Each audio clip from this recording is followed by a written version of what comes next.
அப்பா பிதாவே மக்கள் நன்றி அப்பா. இந்த நாளை எங்களுக்கு நீ தந்தீங்க.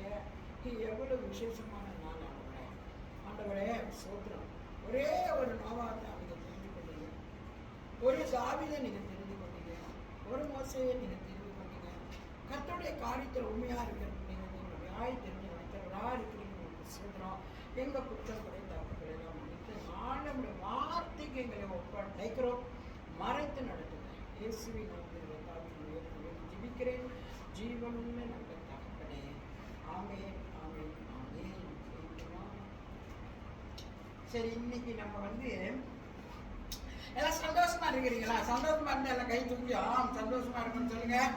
கை தூக்கி ஐ எம் ஹாப்பி சொல்லுவோம். ஏன்னா நம்ம ஆண்டவர் பிள்ளைங்க எப்போ சந்தோஷமா இருக்கணும். சந்தோஷம் தான் நமக்கு பெரிய பலன் ஆண்டு சொல்றாரு. நம்ம துக்கமா சோகமா அப்படிலாம் இருந்தோம்னா நமக்கு பலன் இல்லையா? ஏன் இப்படி இருக்க, சந்தோஷமா இரு அப்படின்னு சொல்றாங்க. சரி, இன்னைக்கு ஆதியாகமத்துல 14வது அதிகாரம், ஆதியாகமம் 14வது அதிகாரத்துல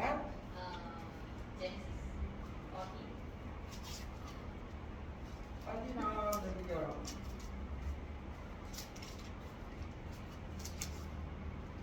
கர்த்தர் நல்லவர், அவர் கிருபை என்றும் உள்ளது சொல்றார். 14ல 10வது இருந்து படிக்கிறீங்க. அந்த சீத்திம் பள்ளத்தாக்கு எங்கும் நிலக்கி உண்டாகும் கேணிகள் இருந்தது. சோதோம் கொமோராவின் ராஜாக்கள் முறிவோடி அங்கே விழுந்தார்கள். Chapter 14 verse 10. மீண்டவர்கள் மலைகளுக்கு ஓடி போனார்கள். அப்பொழுது அவர்கள் சோதோமிலும் கொமோராவிலும் உள்ள பொருள்கள் எல்லாவற்றையும், போஜன பதார்த்தங்கள் எல்லாவற்றையும் எடுத்துக் கொண்டு போய்விட்டார்கள். ஆபிரகாமின் சகோதரனுடைய குமாரனாகிய லோத்து சோதோமிலே குடியிருந்தபடியால் அவனையும் அவன் பொருள்களையும் கொண்டு போய்விட்டார். ஆமென். இப்ப ஆபிரகாமத்தை தேவன் அழைச்சார். சொன்னல அது போல மோசே போல தாவீதை போல ஆபிரகாம் தேவன் தெரிந்து கொண்டார். ஆபிரகாமே நீ அவங்க சிலை, அவங்க அப்பா சிலை செஞ்சு விற்கிறவர். அந்த சிலை கூட அடுத்த நைட்டு அவன் போய் ஜாகா பார்க்கணும். அவனுக்கு சாப்பாடுலாம் அவனை கொடுப்பாங்க, அவனுக்கு தான் படுத்துக்குவான். அவனுக்காக அந்த சிலையை பார்த்து ஆத்திரம் வரும். அப்படின்னு நொறுக்கும். என்ன உன்னை வச்சுக்கிட்டு இதெல்லாம் உன்னை செஞ்சுக்கிட்டு இருக்காங்க, நீ என்ன இருக்கு உனக்கு அப்படின்னு. அந்த நோக்கத்தில் பாருங்க, அது அவங்க சில வணக்கத்தை எதிர்த்து அவனுக்கு இதுதான் கடவுள் இல்லை, இதை சும்மா தான் செஞ்சு வச்சிருக்காங்க அப்படின்னு. நான் கர்த்தர் அந்த அந்த ஆபிரகாம் தேவன் சந்தித்தார். சந்தித்து கர்த்தர் என்ன செஞ்சார், அவனை ரொம்ப நேசித்து, ஆபிரகாம் நான் அவனை ரொம்ப நேசிக்கிறேன், நீ என்ன செய், இந்த இடத்த விட்டு, இந்த பிறந்த இடத்த விட்டு நான் உனக்கு சொல்கிற இடத்துக்கு போ அப்படின்னு சொல்லி ஆபிரகாம் அனுப்பினார். அனுப்பும்போது இந்த லோத்து யாருன்னா ஆபிரகாமோட அண்ணனோட மகன், அண்ணன் மகன். அவனை என்ன செஞ்சான், ஆபிரகாம கூட ஆபிரகாம் அவனையும் கூட்டிகிட்டே போயிட்டாரு. கூட்டிகிட்டே போயிட்டு அவங்க இருந்த இடத்துல அவங்க ஆடு மாடுகள்லாம் ஓட்டிக்கிட்டு, ஆபிரகாம் வசதியான ஆள் தான், கொஞ்சம் ஆடு மாடுலாம் வச்சுருந்தாரு. ஆனால் கர்த்தர் மீண்டும் மீண்டும் அவனை ஆசீர்வதித்தார். அப்போ அந்த ஆடு மாடுகள்லாம் மேய்க்கும்போது அவங்களுக்குள்ள கொஞ்சம் இந்த மேய்ப்பர்கள் மத்தியில் ஒரு பிரச்சனைகள் வந்துருச்சு. அந்த உடனே ஆபிரகாம் சொல்றாரு, சரி லோத்தே வேணாம், இந்த இன்னைக்கு மேய்ப்பர்கள் நிமித்தமாக பிரச்சனை வருது, நாளைக்கு நமக்கு அந்த பிரச்சனை வந்துடக்கூடாது, உனக்கு என்ன வேணுமோ அதெல்லாம் எடுத்துக்கிட்டு நீ எங்கே போகணுமோ, எந்த பக்கம் போறியா இந்த பக்கம் போறியா, எங்கே போறியோ போ லோத்து, நல்லபடியாக போய் இருன்னு சொல்லி அனுப்பிடுவார். அப்போ லோத்து என்ன செய்வார், எல்லாம் பார்த்துட்டு சுற்றி முற்றியும் பார்த்துட்டு சிங்கப்பூர் தான் நம்ம பக்கத்தில் ஆசீர்வாதம் மலேசியா, இதே மலேசியாவில் கேட்டார்னா அவர் சிங்கப்பூர் போயிருன்னு சொல்லி போயிருவார். ஏன்னா சிங்கப்பூர் தான் நல்ல சம்பளம், நல்லா இருக்காங்க அதுக்குன்னு. அதே போல் லோத்து இந்த சேதம் கேமராவை பார்த்தாரு. அது ரொம்ப செழிப்பாக இருந்துச்சு, நல்ல மக்கள்லாம் நிறையா இருந்தாங்க. சரி, நான் சேதம் கேமரா பார்த்துட்டு போயிடுறேன்னா கொஞ்சம் ஆடு, அவரோட ஆடு அவரை மேய்ப்பெல்லாம் கூட்டிகிட்டு போயிட்டேன். ஆபிரகாம் இருக்கிற இடம் வட்டாந்தரை, மணல் தரங்க, வனாந்தரங்க செழிப்பே இருக்கு. ஆனால் கர்த்தர் அந்த வனாந்தரத்தில் கூட கர்த்தர் ஆபிரகாமை ஆசீர்வதித்தாங்க. அதான் தேவன் தெரிந்து கொள்ளப்பட்ட மனுஷனை இல்லாத இடத்துல கூட இருக்கிறது போல பண்ணது. பார்த்தீங்களா, நான் சொன்னல எங்கம்மா அந்த நேரத்தில் 50 வெள்ளி கிடைக்கும் நான் நினைச்சு கூட பார்க்கல. டோட்டலி. ஆனா கர்த்தர் அதை கரெக்டா காட்டினார் பாருங்க. அப்போ எடுத்த கரெக்டாக மாதிரி காசு மாதிரியே இருக்கிறப்ப எடுத்து பிரிக்கிறேன் 50 இல்லைங்க. எப்படி 50 வந்து வாசிக்கிறது? அது போல தான் இந்த ஆபிரகாம் தேவன் ஆசீர்வதித்து நல்லபடியா சரி போயிட்டு வாயா, போயிட்டு பண்ணி போய் நல்லபடியா இரு, நான் இங்கே இருக்கிறேன். அப்புறம் ஆபிரகாம் ஆசீர்வதிச்சிட்டாரா? இது கொஞ்சம் காலம் கடந்து போச்சு. கடந்து போனோன்னா அந்த சேதம் கமாராவில் ஒரு காரியம் நடக்குது. லோத் என்ன செய்வாரு? சேதம் கமாராக்கு போன பண்றது அப்படியே நினைக்கிற சிங்கப்பூருக்கு போன அப்படியே நம்ம சுற்றி சுற்றி பார்ப்போம். அது இருக்கு, இது இருக்கு, இந்த ஜனங்களெல்லாம் பார்த்தா போறது வர்றது ஐயோ கண்காட்சியா இருக்குன்னு பார்த்துட்டு போல. அதே போலதான் அவன் பார்த்துக்கிட்டு இருந்தான். கொஞ்சம் ஜெபிக்கிறது, கொஞ்சம் பார்க்கறது அருமையா இருக்கு, அருமையா இருக்கு. ஆனா அங்க என்னாச்சு? ஒரு பிரச்சனை வந்துருச்சுங்க. அந்த சீட்டின் பள்ளத்தாக்கில் எங்கும் நிலக்கல் உண்டாகும் கேணிகள் இருந்தது. சேதகேமராவின் ராஜாக்கள் முறிந்தோடி அங்கே விழுந்தார்கள். மீண்டவர்கள் மலைக்கு ஓடி போனாங்க. அங்க ஒரு பிரச்சனை, பயங்கரமான ஒரு யுத்தம். எத்தனை ராஜாக்கள்? நிறைய ராஜாக்கள். ஆரம்பத்தில் நீங்க பார்த்தீங்கன்னா 9 ராஜாக்கள் இருக்காங்க பாருங்க. 14 முதல் அதிகாரத்தை நீங்க படிச்சீங்கன்னா 9 ராஜாக்கள். இவங்களுக்குள்ள பிரச்சனைங்க. பிரச்சனை தானே யுத்தம் அங்க வந்துருச்சு. வந்துட்டோன்னா நீங்க பாருங்க 11ல அப்பொழுது அவர்கள் சேதேமிலும் கேமராவிலும் உள்ள பொருள் எல்லாவற்றையும் போஜன பதார்த்தங்கள் எல்லாவற்றையும் எடுத்துக்கொண்டு போய்விட்டார்கள். சேதமாராக்கு வந்துச்சா பிரச்சனை? அப்படிதான் நம்ம எது நல்லா இருக்கு, எது பசுமையா இருக்கு, எது இனிமையா இருக்கு, எது இப்படி இருக்குன்னு நினைச்சு போனோமா ஒரு நாள் கருத்துறாங்க ஒரு பிரச்சனை உண்டாக்கிடுவோம். அப்படிதான் அவனுக்கு உண்டாயிடுச்சு. இப்போ லோத்துக்கு ஒண்ணுமே இல்லை. லோத்தோட சேதமாரா போனாரு. அவனோட பொருள் ஜாமா, அவனை மனைவி, அவன் பிள்ளை எல்லாத்தையும் அடிச்சு கொண்டு போயிட்டாங்க. அப்போ ஆபிரகாமின் சகோதரனாகிய குமாரனாகிய லோத்து ஆபிரகாமின் அவருடைய சகோதரனுடைய குமாரனாகிய லோத்து என்ன போட்டிருக்கு பாருங்க, கிளியரா போட்டு பாருங்க. அவனையும் அவன் பொருளையும் கொண்டு போய்விட்டார்கள். தப்பி ஓடின ஒருவன் எபிரேயனாகிய ஆபிரகாமிடத்துல வந்து அதை அறிவித்தான். ஆபிரகாம் தன்னோட உடன்படிக்கை செய்திருந்த மனிதராகிய எஸ்கோலுக்கும் ஆனோவுக்கும் சகோதரனாகிய மம்ரோ என்னும் எமோரியனுடைய சமபூமியில அப்பொழுது குடியிருந்தான். தன் சகோதரன் சிறையாக கொண்டு போகப்பட்டதை ஆபிரகாம் கேள்விப்பட்ட போது அவன் தன் வீட்டிலே பிறந்த கையடித்தவர்களாகிய 318 ஆட்களும் ஆயுதம் தரிப்பித்த தான் என்னும் ஊர் மட்டும் அவர்களை தொடர்ந்து ராக்காலங்களிலே அவனும் அவன் வேலைக்காரர்கள் பிரிந்து பவுஞ்சுகளாய் அவர்கள் மேல் விழுந்து அவர்களை முறியடித்து தமஸ்குக்கு இடதுபுறமான ஓவார் மட்டும் துரத்து. நம்ம கூட நெருக்கமா இருப்பாங்க, பழக்கமா இருப்பாங்க, ஒரு தேன் மாதிரி பேசுவாங்க. ஆனா ஒரு சூழ்நிலை வரும்போது அவன் என்ன செய்வான்? நன்மையானதான் நம்ம கிட்ட எடுத்துட்டு போவான். நம்ம எத்தனையோ முறை ஏமாந்துருக்கிறோம் இல்லை? எவ்வளோ நண்பர்களில் பழகிருப்போம், சொந்த பந்தங்கள் கூட சில வேலை நம்ம நெருங்கி பழகிருப்பாங்க.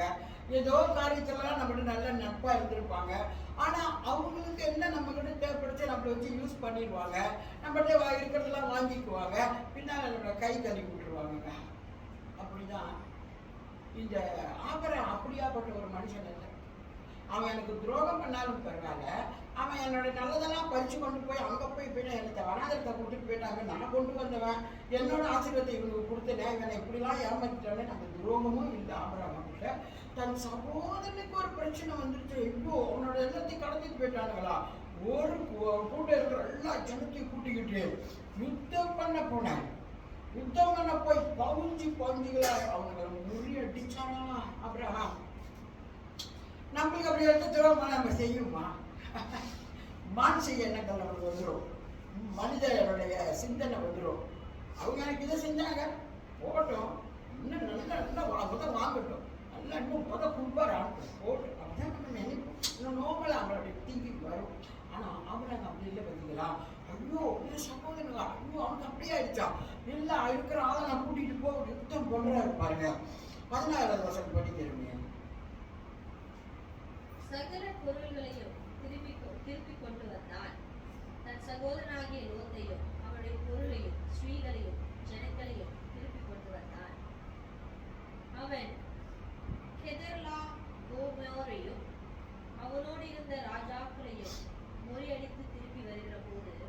சோதோமின் ராஜா புறப்பட்டு ராஜாவின் பள்ளத்தாக்கு எனும் சாவே பள்ளத்தாக்கு மட்டும் அவனுக்கு எதிர்கொண்டு போனான்.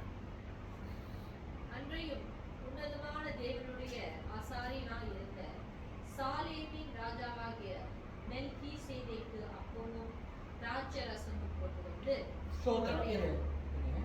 என்ன நம்ம பார்த்தோன்னா அவன் போய் அந்த யுத்தத்தை போய் அந்த திருட்டுவாங்க அந்த தேசத்துக்காக என்னென்ன இவங்களுக்கு வாரி கொண்டு போனாங்களோ லோத்துக்கிட்டு இருக்கிற எல்லாத்தையும் வாரிட்டு போனாங்களோ அதை போய் யுத்தம் பண்ணி அவங்களை முறியடிச்சு பவுஞ்சாய் போய் விழுந்து அவங்கெல்லாம் முறியடிச்சு கொண்டு போன எல்லா பொருளையும் சாமானியும் பணத்தையும் காசு எல்லாம் திரட்டி கொண்டு வந்துட்டார்ல அபிராகம் அப்படின்னு வைத்து செஞ்சிருப்போம்.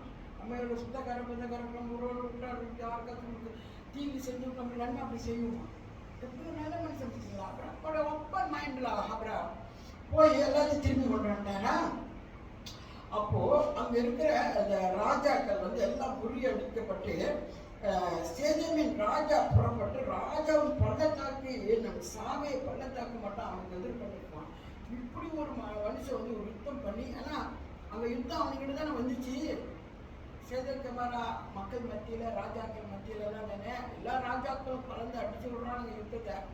அப்போ இவன் என்ன இப்படிப்பட்ட ஒரு மனுஷனா இருக்கிறான் இந்த ஆபிரகாம் எல்லாத்தையும் வீட்டுக்கு கொண்டு வந்துட்டானே அப்படின்னு அவனை பின்தொடர்றான். அப்போ அன்றையும் உன்னதமான தேவனுடைய உன்னதமான தேவனுக்கு ஆசாரியன் நம்ம யார் வீட்டு பிள்ளைங்க?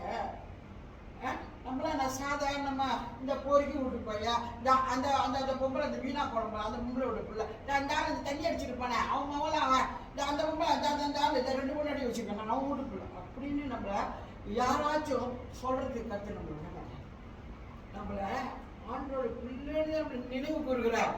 உன்னதமான தேவனுடைய குமாரத்தியாக தேவன் நம்மளை வைத்திருக்காரு. அந்த தேவனுடைய குமாரனும் குமாரத்தியுமாகத்தான் தேவன் வைத்திருக்கிறாரு. இப்போ அந்த உன்னதமானவருடைய ஆசாரியனாயிருந்த சாலோமின் ராஜாவாகிய மெல்கிசேதேக்கு அப்பமும் திராட்சரசமும் கொண்டு வந்து உன்னதமான தேவனுடைய ஆசாரியன் இன்னைக்கு இந்த சபையை அன்று இதை மீட்டு கொடுத்த இதை எங்களுக்கு கொடுத்துருக்காரு, எங்கள் கருத்தில் கொடுத்துருக்காரு. ஊழியத்துக்கு அழைத்தாரு, தேவனைகளை அழைத்தாருமா. பிள்ளைங்கள்லாம் படிச்சுட்டு இருந்தாங்கம்மா, சின்ன சின்ன பிள்ளைங்க. இதுக்கு என்ன விவரம் கூட தெரியாது. நான் ஊழியத்துக்கு வரும்போது ஜெமின் இப்போ சொன்ன என்னத்துக்கு அந்த வார்த்தைக்குமா சொன்னா தெரியுங்களா? ஜெமினை நாங்கள் ஸ்கூலில் எங்கள் ஒரு சபை இருப்போம். அவன் மியூசிக் அடிக்கிறவன், ட்ரம் அடிப்பான், வரவே மாட்டான். புள்ள போங்க ஜெவன் பார்த்து விட்டுருப்போம். எங்கம்மா போகலாம், ஐயோ அழகு பனியாச்சாமா, அவன் ட்ரம் அடிக்கணுமாம்மா, ஜெமீன் எங்கம்மா அப்படி அடிச்சுப்பான். ஜோவேல் தேடிட்டு போவோம், ஜெமீன் எங்கே இருக்கிறான் அதான் போவான் சாட்சி சொன்னான். அப்படி நாங்கள் தேடிட்டு போவோம், சொல்லுவோம் வரமாட்டான். ஜெமீன் பார்க்கவும் முடியாது. நாங்கள் போவோம் அந்த இடத்துக்கு, புள்ளிட்டு செஞ்சுட்டு வருவோம். அப்போ அந்த உன்னதமான தேவனுடைய சமூகத்தில் உண்மையா இருக்கதை கற்றுக்கொள்கிறேன். அவருக்கு ஊழியக்காரனாகத்தான் இந்த மெல்கிசேதேக்கு இருக்கிறாரு. இந்த மெல்கிசேதேக்கு யுத்தம் பண்ணி அந்த பிள்ளைங்களுக்கு என்ன செய்யறாரு? அவரு அப்பமும், அதாவது இப்ப நம்ம அப்பம் சாப்பிடுறோம், அப்பமும் திராட்சை ரசமும். இப்ப நமக்கு என்ன வச்சிருக்கிறோம்? இந்த ஹோலி கம்யூனியன்ல என்ன இருக்கு சொல்லுங்க. சேர்ச்சுக்கு வர பிள்ளைங்க பானம் பண்ணியிருந்தீங்கன்னா சொல்லுங்க, இதுல என்ன இருக்கு? அப்பமும் திராட்சை ரசம். இதை கொடுக்கறது யாரு? உங்களுக்கு எல்லாரும் கொடுக்குறீங்களா? எனக்கு அந்த அதிகாரத்தை அங்கே கொடுத்துருக்காரு. அப்போ அந்த அதிகாரத்தை எனக்கு கொடுத்துருக்காரு. அந்த அதிகாரத்தை இந்த மெல்கிசேதேக்கு கர்த்தர் கொடுத்துருக்காரு. உன்னதமான தேவனுடைய அப்பத்தையும் திராட்சை ரசத்தையும் அவர்களுக்கு கொடுத்தார். பாருங்க, நல்லா இந்த காரியத்தில் ரொம்ப அர்த்தம் இருக்கு. 19வது படி. அவனை ஆசீர்வதித்து வானத்தையும் பூமியையும் உடையவராகிய உன்னதமான தேவனுடைய ஆசீர்வாதம் ஆபிரகாமுக்கு உண்டாவதாக. உன் சத்துருக்களை உன் கையில் ஒப்புக் கொடுத்த உன்னதமான தேவனுக்கு ஸ்தோத்திரம் என்று சொன்னான். இவனுக்கு ஆபிரகாம் எல்லாவற்றிலும் தசமமாக கொடுத்தான். ஆமென். Thank you Lord.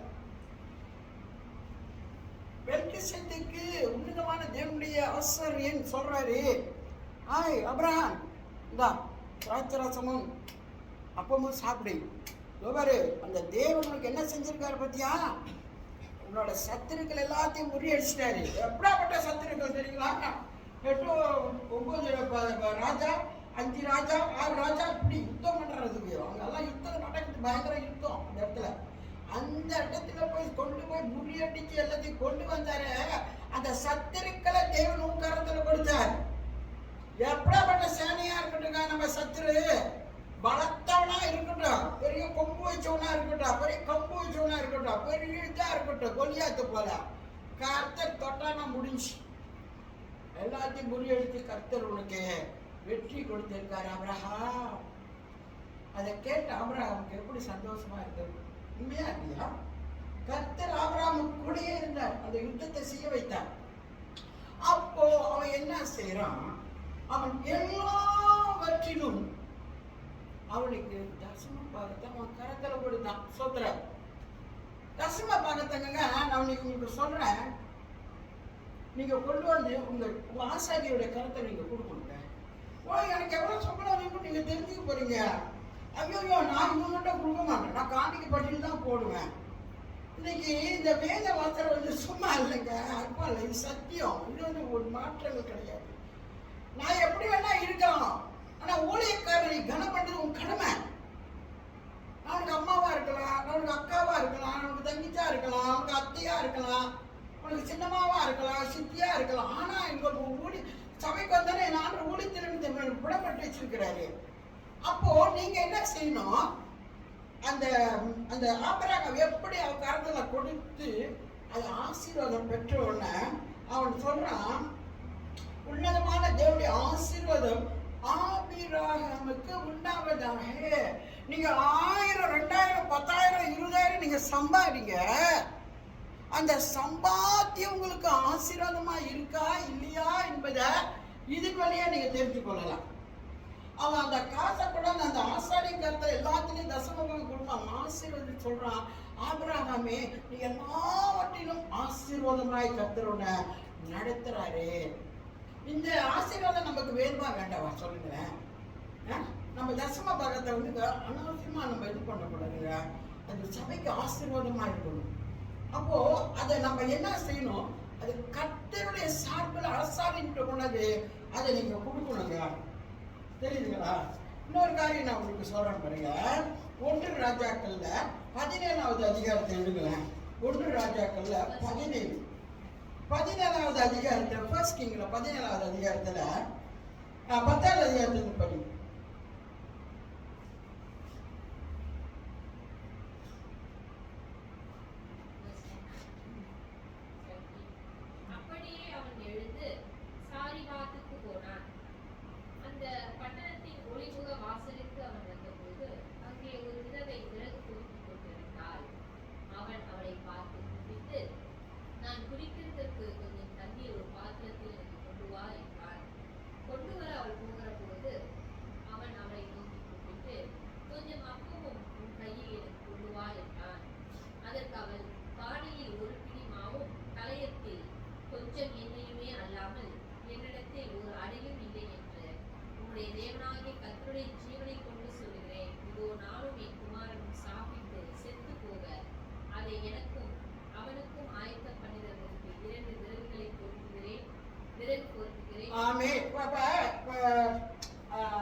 எலிசா வந்து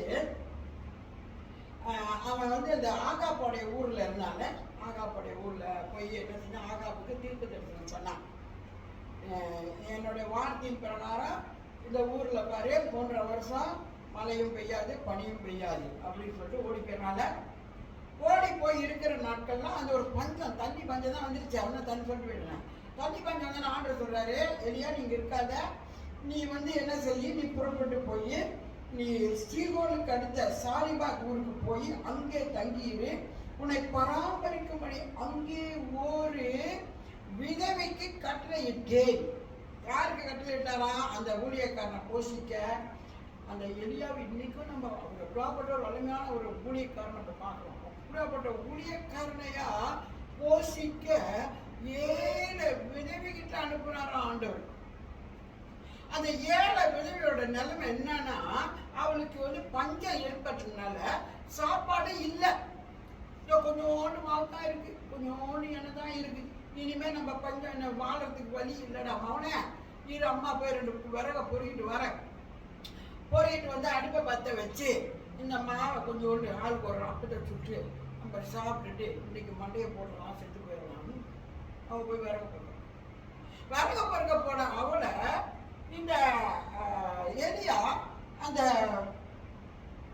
சாரிபாத்துக்குள்ள அந்த ஊருக்கு போன உடனே அவன் அந்த விறகு பொறிக்கிட்டு இருக்கிறாள். அந்த விதவை பொண்ணு என்னாச்சுக்கு விறகு பொறுக்கிறாமா, இன்னைக்கு போய் 2 அப்பத்தை சுட்டுட்டு, அது அவ்வளோதான் மாவு இருக்கு, அவ்வளோ கொஞ்சம் நல்லதாக இருக்குது, சுட்டு அவனுக்கு ஒன்று எனக்கு ஒன்று சாப்பிட்டு நீங்கள் செத்து போயிடணும்னு பிரசத்தை போட்டு செத்து போயிடலாம்னு ஐடியாவில் அவங்க செஞ்சுட்டு இருக்கிறாங்க. அப்போ இந்த எலியா அங்கே போயிட்டு சொல்கிறாரு, உள்ளுக்கு போனோன்னா பிறகு பொருட்களை பார்த்துட்டு, அம்மா பொண்ணே எனக்கு ஒரு தண்ணி கொண்டு வாமா, தாகமாக இருக்கிறப்பா ஒரு தண்ணி கொண்டாங்க. ஐயோ யாரோ ஒரு ஆள் வந்து தண்ணி கேட்குறாரு, சரி போய் தண்ணியை கொண்டாந்து கொடுக்கும் அப்படின்னு தண்ணி மூலம் போகும்போது சொல்கிறாரு. பாருங்க 14வது வசனம் படி. கொண்டு வர அவள் போகிற போது அவன் அவளை நோக்கி கூப்பிட்டு, கொஞ்சம் அப்பமும் உன் கையிலே எனக்கு கொண்டு வா என்றான். தண்ணி தான் கேட்குறாரு, சரி போனால் கொடுப்போம், கொடுத்துட்டு நம்ம இன்னைக்கு முடிக்கிற கதையை முடிச்சுக்க போகிறோம். அம்மா அம்மா அம்மா அம்மா தண்ணி மட்டும் இல்லைம்மா, ஒரு அப்பமும் சுட்டு எடுத்துருவோம் சொல்கிறாரா?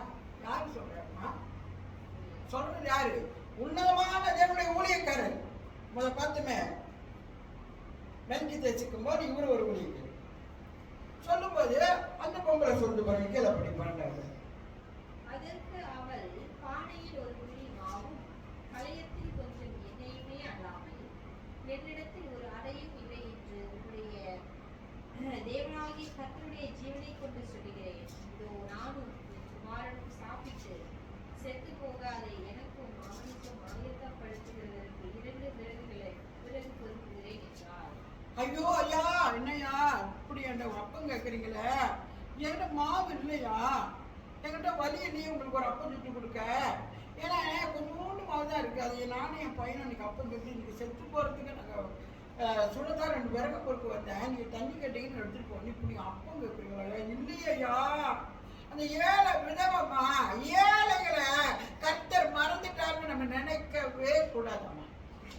எத்தனையோ விதவைகள் இருந்திருப்பாங்க, ஆனால் இவ நிலைமையை கர்த்தருக்கு தெரிஞ்சனால எலியா இப்ப சொல்றாரு, நீ சரிபாத்துக்கு போ, அங்க ஒரு விதவை கொண்டு உனக்கு போஷிப்பேன்னு சொல்றாரு. ஆனா இவங்கிட்ட நிலைமை என்ன? ஒண்ணுமே இல்லை, 2 அப்பந்தான். அது 4 5 போனாலும் சாப்பிட்டு கொஞ்சம் மாவு சாப்பிட்டு சாப்பிட்டு போற விதை வெட்டிக்கு தேவன் நடக்கிறாரு. அவன் சொல்றாங்க ஒண்ணுமே இல்லை, 2 அப்பதான் திரும்பி நானும் என் பையனுக்கு தான். அப்போ என்ன சொல்றாரு அந்த ஊழியக்காரர் பேர்? அப்பொழுது எலியா அவளை பார்த்து, பயப்படாதே, நீ போய் உன் வார்த்தையின்படி ஆயத்தப்பட்டு, ஆனாலும் முதலில் அதிலே எனக்கு ஒரு சிறிய அடையை பண்ணி இடத்தில் கொண்டு வா, பின்பு உனக்கும் உன் குமாரனுக்கும் பண்ணலாம். அதுக்கு தெரியும், எலியாவுக்கு தெரியும், பாவம் அந்த பொம்பளை ஒண்ணும் இல்லைன்னா கர்த்தர் அவட பேசுறாரு. இல்ல எலியா, நீ அவட சொல்லி அந்த மாவுல அப்பத்தை சுட்டி உனக்கு கொடுக்க சொல்லி, அவ அந்த அப்பத்தை உனக்கு சுட்டு பண்ண கொடுத்த வேலையில நான் என்ன செய்வேன், இந்த பஞ்சக்காலம் முடிகிற வரைக்கும் அவ வீட்டுல மாவும் குறையாது அந்த எண்ணெயும் குறையாதுன்னு சொல்லி நான் ஆண்டு எலியாட்ட சொல்றாரு. எலியாட சொல்றாரு.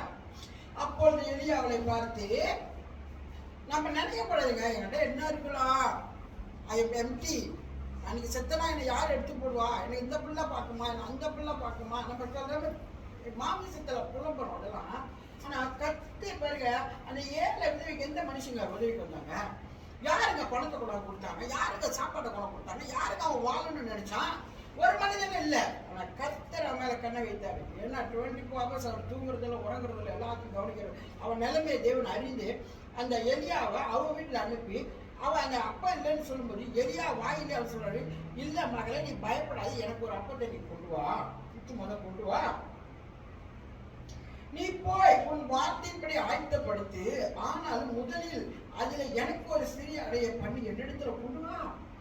சொல்றதெல்லாம் சரிதான், 2 அப்பதான் வரும். ஆனா மகளை எனக்கு முதல்ல ஒரு அப்பத்தை சுற்றி எனக்கு கொண்டாந்து கொடு, பின்பு உனக்கும் உன் குமாரனுக்கும் பண்ணலாம், கர்த்தர் தேசத்தின் மேல் மலையை கட்டளையிடும் நாள் மட்டும் படிஞ்செடுமை 16 சொல்றேன்.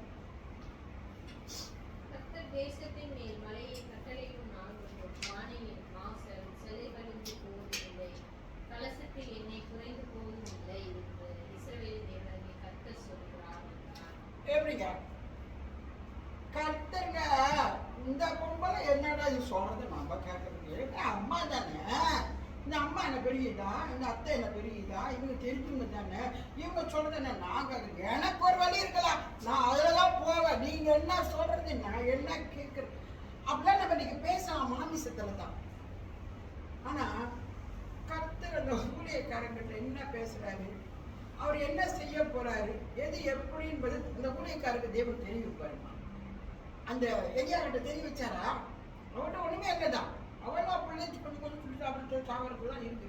ஆனா கர்த்தர் எலியா கூட பேசுறாரு, இல்ல எலியா நீ அவர்கிட்ட சொல்லி பயப்படாத, அப்பத்தை எனக்கு சுட்டு கொண்டு வா. ஆண்டவர் சொல்றாரு, இந்த பண்ட காலம் முடிவு வரைக்கும் மாவு எண்ணெயும் உங்க வீட்டுல வத்தியே போவாது, அது இருந்துகிட்டே இருக்கும். அந்த மனிதன் அப்படி சொன்ன உடனே அந்த தேவ ஒழிக்கிறான், அவன் போய் விடுவோன்னு அப்பத்தை சுட்டு கொண்டாந்து முடிச்சுட்டோன்னு பார்த்தீங்கன்னா மாவு இருந்துக்கிட்டே இருக்கு, குறைவு.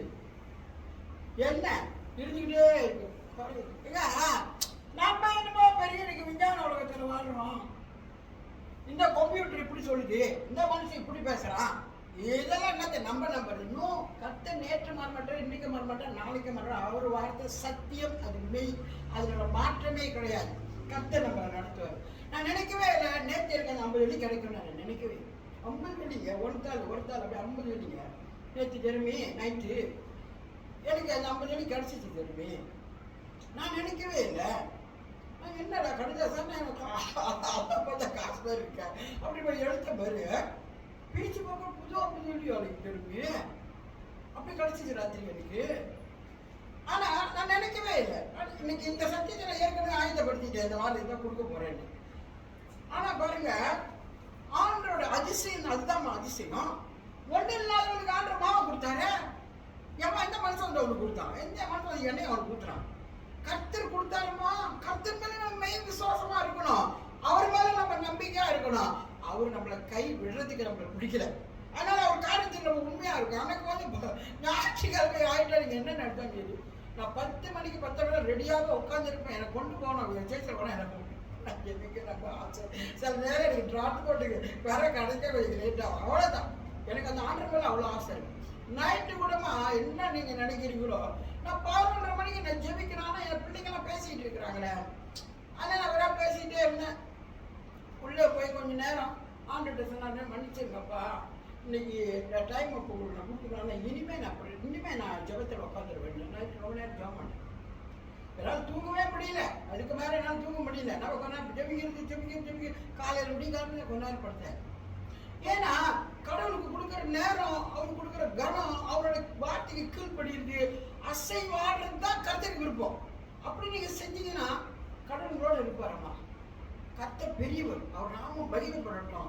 எல்லா ஜனமும் எனக்கு என்னென்ன ஆசை, ஜனங்க தேவனை அறியாத ஜனங்க தேவனை அறிந்து கொள்ளணும். சும்மா பொய்யும் பித்தலாம் அப்படியே நம்பிக்கிட்டு பணத்தை போய் எதிர்த்துக்கெல்லாம் இறைச்சிக்கிட்டு வீணடிச்சுக்கிட்டு கர்த்தரை விட்டுக்கிட்டு கண்டதையும் நம்ம சேமித்தோம்னா அது நமக்கு வந்து கொடுக்குற மாதிரி தான் கொடுக்கும். பாருங்க, லோத்துக்கு கொடுக்குற மாதிரி தான் கொடுத்துச்சு அந்த இடத்துல. எல்லாரும் தான் அப்படியே நல்லா அப்பா அதை பார்த்து இதை பார்த்து கடைசியில் என்ன ஒரு வழி வந்துச்சு, அப்படிதான் வரும் உலக ஜனங்களுக்கு. நான் கர்த்தரை தேடுற நமக்கும் அந்த ஆபத்து நேரத்திலையும் கர்த்தர் நமக்கு வழிவாசலை திறந்து கொடுப்பாங்க. நம்ம ஆண்டவர் அப்படியே பண்றவர். அதனால இந்த சத்தியத்தை இன்னைக்கு நம்ம கேட்குறோம், இது நம்ம வாழ்க்கையில அபியாசப்படுத்துது. சும்மா நாங்கள் சாதாரணமாக உங்ககிட்ட பேசுறேன்னு நினைக்காதீங்க, இந்த சத்தியம் மெய். நீங்க சம்பளம் எடுத்துட்டீங்கன்னா தசாபாகத்தை எடுத்து வை, வந்து சபைக்கு வந்தா ஊழியக்காரன் மேல ஜாபம் பண்ணி நான் ஆசீர்வதிப்பேன் உங்களை, அதை நீங்க பையில போடுங்க. அதுக்கப்புறம் கர்த்தர் பாருங்க உங்களை எப்படி ஆசீர்வதிக்கிறார். கர்த்தருடைய ஆசீர்வாதத்தை நீங்க பாத்தீங்கன்னா எளியா ஒடியான பாவம் அந்த ஊருக்கு ஒண்ணு இல்லாத பொம்பளையில கர்த்தர் அனுப்பினார், அவளை ஆசீர்வதித்தார். அந்த மெல்கிசேதேக்கு ஒரு உன்னதமான தேவனுடைய ஊழியக்காரன் ஆசாரி, அவனுக்கு அவன் வந்து என்ன செய்யறான், தசம பாகம் கொடுக்குறான். ஆபிரகாம் அவன் வந்து அதுக்கு முன்ன என்ன செய்யறான், அப்பவும் திராட்சை ரசமா அவனுக்கு கொடுத்தான். கொடுத்த சேர்த்து எல்லாத்தையும் அவனுக்கு தசமபாகம் கொடுக்கும் போது ஆசீர்வதிக்கிறான். ஆபிரகாமே ஆண்டவனை எல்லாத்தையும் ஆசீர்வதிப்பான். தேவ ஊழியக்காரோட வார்த்தை வந்து அது அற்பம் இல்லை, அது பொய் இல்லை. அந்த வார்த்தை செயல்படுத்தும். ஏன்னா அவங்க தேவ ஆவியில் இருக்கிறவங்க. அப்போ அந்த மாதிரி நீங்கள் உங்களுடைய வாழ்க்கையில் நீங்கள் அதை தொடர்ந்து செய்யுங்க. டேவிட் வந்து டேவிட் ஒரு பழக்கம் இருக்குது. அவன் சம்பளம் எடுத்துட்டான முதல் என்னோட தசம் பார்த்து கொடுப்பான். ஆனால் இந்த வாரம் என்ன தெரியுமா செஞ்சான்? அவனும் பரவாயில்ல, நான் அது அவனோட விருப்பம். தசம் பார்த்து கவருக்குள்ளே போட்டுட்டான், காணிக்கை பையில போட்டுட்டான். அம்மா கையில் கொடுக்கல இந்த தடவை.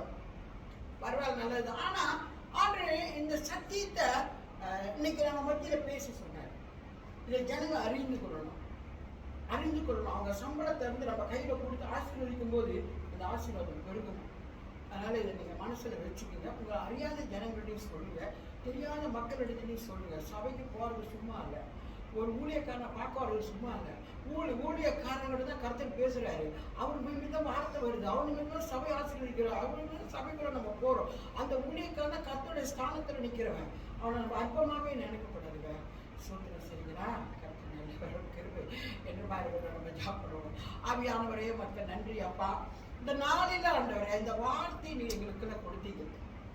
அந்த காரிய ஜனங்களிடத்துல சொல்லும்படி சொன்னீங்கப்பா. ஐயா, உங்களுடைய நாமத்தின் பிரகாரமாய், உங்க விருப்பத்தின் பிரகாரமாய் இந்த காரியத்தை இன்னைக்கு நான் ஜனங்கள் மத்தியில நான் பேசிட்டேன். ஆண்டவரே நீங்க தொடர்ந்து பொறுப்படுத்த நடத்துங்க. வார்த்தையை கேட்ட எங்களுக்குள்ள அந்த வார்த்தை போய் கிரிகளை செய்யட்டும், செயல்படுத்தட்டும். ஆண்டவரே ஐயா, உங்க கரத்தில் இந்த நேரத்தில் எங்களை தாழ்த்தி கொடுக்கணும். ஆவியானவரை பொறுப்படுத்தி நடத்தினார். இயேசு கிறிஸ்துவின் வல்லமையுள்ள நாமத்துல எங்களை தாழ்த்தி உயர்த்தி வேண்டி ஜெபிக்கிறேன். ஜீவனுள்ள நல்ல தகப்பனே. ஆமென், ஆமென், ஆமென். Thank you, Lord.